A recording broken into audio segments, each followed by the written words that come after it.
이 캐릭터가 대호각성한 다음에 크게 변신을 하고자 하는 마음은 충분히 이해가 갑니다. 그런데 누가 그렇게 어깨를 드러내놓고 출근을 합니까? 식품회사인데. 선생님, 어제 뭐 보셨어요? 배우 박민영 씨가 사생활 논란을 딛고 복귀에 성공했습니다. 예상치 못한 상황이죠.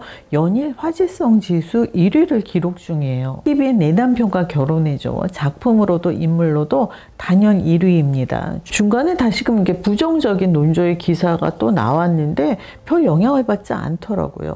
그런데요, 송하윤 씨하고 이희경 씨, 그 두 배우가 없었다면 지금의 인기가 가능했을까요? 찌질하고 가증스러운 이 땅 어딘가에 살고 있을 것만 같은 불륜 커플 두 사람, 이 드라마를 보는 가장 큰 재미입니다. 이번에 박민영 씨가 주인공이었던 KBS 성균관 스캔들을 검색을 했는데요, 이 등장인물들이 이렇게 쭉 나와 있는 거예요. 드라마 터가 안 좋은 건지, 왜들 그렇게 구설수에 오르는 건지. 그 서효림 씨도 얼마 전에 그 시어머니 일로 기사에 오르내렸죠. 이 드라마 갈등이 생기면 바로바로 속 시원하게 풀어버리는 것도 인기 비결 중 하나일 거예요. 아마도 KBS 주말극이라면 몇 달씩은 끌고 남았을 오해의 소지를 이 드라마는 즉시 해소시켜 줍니다. 답답한 구석이 없으니까 좋아요. 주인공 박민영 씨와 나인호 씨, 이 두 사람이 과거로 회귀했다는 설정인데요. 서로 얘기를 주고받다가 아니 당신도 회귀한 거였어? 당신도? 이렇게 알아차리게 되는 게 BTS 노래를 언급하면서잖아요. 2020년에 나온 다이너마이트, 2017년에 봄날 얘기를 2013년에 하고 있는 두 사람. 그러면서 이게 둘 다 회귀했다는 걸 깨닫는 거죠. 6화 엔딩은 명장면으로 두고두고 회자되지 않을까요? 내 남편과 결혼해줘. 이런 제목이 붙은 이유는 둘도 없는 단짝 친구와 자신의 남편의 불륜 현장을 목격한 주인공이 심지어 두 사람에게 살해까지 당하고 10년 전으로 회귀해서 두 사람에게 복수하는 내용이에요. 동명의 웹툰이 원작입니다. 최고의 화제작이었죠. JTBC 재벌집 막내 아들. 재벌가 오너리스크 담당이었던 주인공이 과거로 돌아가서 재벌집 막내 아들로 살게 되잖아요. 완전히 다른 사람의 삶을 살게 되는데 내 남편과 결혼해줘는 과거의 나로 돌아가는 거예요. 그 상간 남녀 두 사람이 결혼을 하면 2023년에 나는 그와 같은 비극을 겪지 않을 테니까 그래서 두 사람을 굳이 결혼을 시키려고 하는 겁니다. 그 불륜 커플 송하윤 씨, 이경 씨 두 배우가 이번에 인생 캐릭터를 만났습니다. MBC 놀면 뭐하니 1월 13일 방송에서 김석훈 씨가 이희경 씨에게 조언을 하잖아요. 악역의 경우에는 욕을 먹으려면 확실하게 욕을 먹어야 한다고. 그 진짜 이희경 씨가 맡은 인물은 욕을 부르는 캐릭터예요. 실제로 악역으로 불륜녀 역할로 뜨는 경우들이 꽤 있죠. 마침 지난 12일에 방송된 MBC 나 혼자 산다에서 키 씨가 안무가 카니 씨의 신혼집을 방문해서 함께 요리를 했는데요. 카니 씨의 취미가 K 막장 드라마 보기라고 하잖아요. 두 사람이 내 남자의 여자의 그 불륜 장면을 보면서 충격적인 전개에 과몰입하는 모습이 나왔어요. 드라마는 이렇게 통하는 사람끼리 같이 봐야 더 재미있죠. 내 남자의 여자는 지금 봐도 정말 파격 설정입니다. 2007년에 방영된 SBS 24부작 월화 드라마 내 남자의 여자 10%대로 시작을 해서 36%로 종영을 했으니까 더구나 주말극도 아닌 월화 드라마였으니까 대단한 시청률이었던 거죠. 김희애 씨가 내 남자의 여자 전에는 지고지순한 강직하면서 단정한 역할을 주로 맡아왔는데요. 내 남자의 여자로 이미지 변신을 확실히 하면서 새로운 길이 열렸어요. 그리고 JTBC 밀회 유아인 씨하고의 격정적인 불륜으로 연기자로서 또 한 차례 도약을 했고요. 그 뜨는 불륜녀들의 특징이 뻔뻔함이 도를 넘는다는 거예요.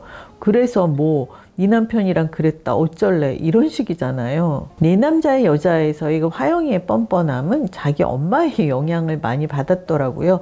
고 김영애 씨가 그 화영이 엄마로 나오셨었는데 속물 중에 속물. 김수현 작가가 정말 캐릭터는 잘 만드십니다. 내 남자의 여자에 배종욱 씨 언니로 나온 하유미 씨가 없다면 이 드라마는 안고 없는 찐빵이에요. 그 유명한 마트씬 안 보신 분들은 꼭 찾아보세요. SBS가 이 드라마를 20여 분 정도 분량으로 12회로 편집을 해서 올려놨더라고요. 무료하실 때 보시면 시간 순삭이실 거예요. 김희애 씨가 2020년 JTBC 부부의 세계로 또 한 차례 화제몰이를 했는데요.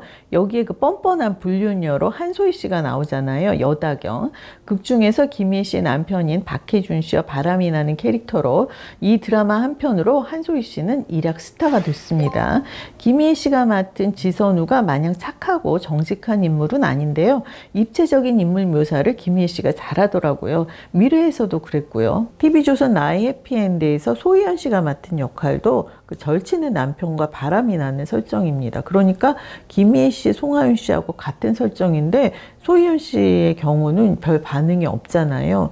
대본이나 연출이 어수선하더라고요. 이야기가 종잡을 수 없습니다. 이런 경우에는 배우에게 득보다는 실이지 않을까요? 내 남자의 여자의 화영 역할의 김희애 씨, 부부의 세계의 다경 역할의 한소희 씨, 그 뒤를 이어 불륜녀 역할로 화제가 되고 있는 내 남편과 결혼해줘의 정수민 역할의 송하윤 씨. 1월 넷째 주 화제성 지수를 살펴보니까 7위에 올라와 있더라고요. 마이데몬의 송강, 김유정 씨 다음인 거예요. 이희경 씨는 9위고요. 내 남편과 결혼해줘 출연자 중에 1위에 박민영, 3위에 나인우. 그러니까 무려 4사람이 10위 안에 들은 거예요. 대단합니다. 정수민이라는 캐릭터는 영화 도적들의 그 전지현 씨 대사가 있잖아요. 어마어마한 XX 같아. 진짜 정수민은 어마어마하게 나쁜 X입니다. 사람들이 흔히 아는, 그런데 범죄가 아니어서 단죄는 받지 않지만 진짜 나쁜 짓이 있잖아요. 바로 이간질. 사람과 사람의 관계를 흐트러뜨리는 일. 정수민이 바로 이간질의 대가예요. 정수민은 학교 다닐 때부터 꾸준히 이간질을 해서 강지원을 왕따로 만들었습니다. 나중에 시간이 흐르면서 강지원도 눈치를 챘어요. 하지만 얘가 없으면 자기가 외톨이가 될까봐 알면서도 계속 정수민에게 휘둘려 온 거예요. 8화에 강지원이 그동안 내가 양보해줬다고 내 거가 다 네 건 줄 아는 게 싫어졌어 라고 확실하게 선을 긋습니다.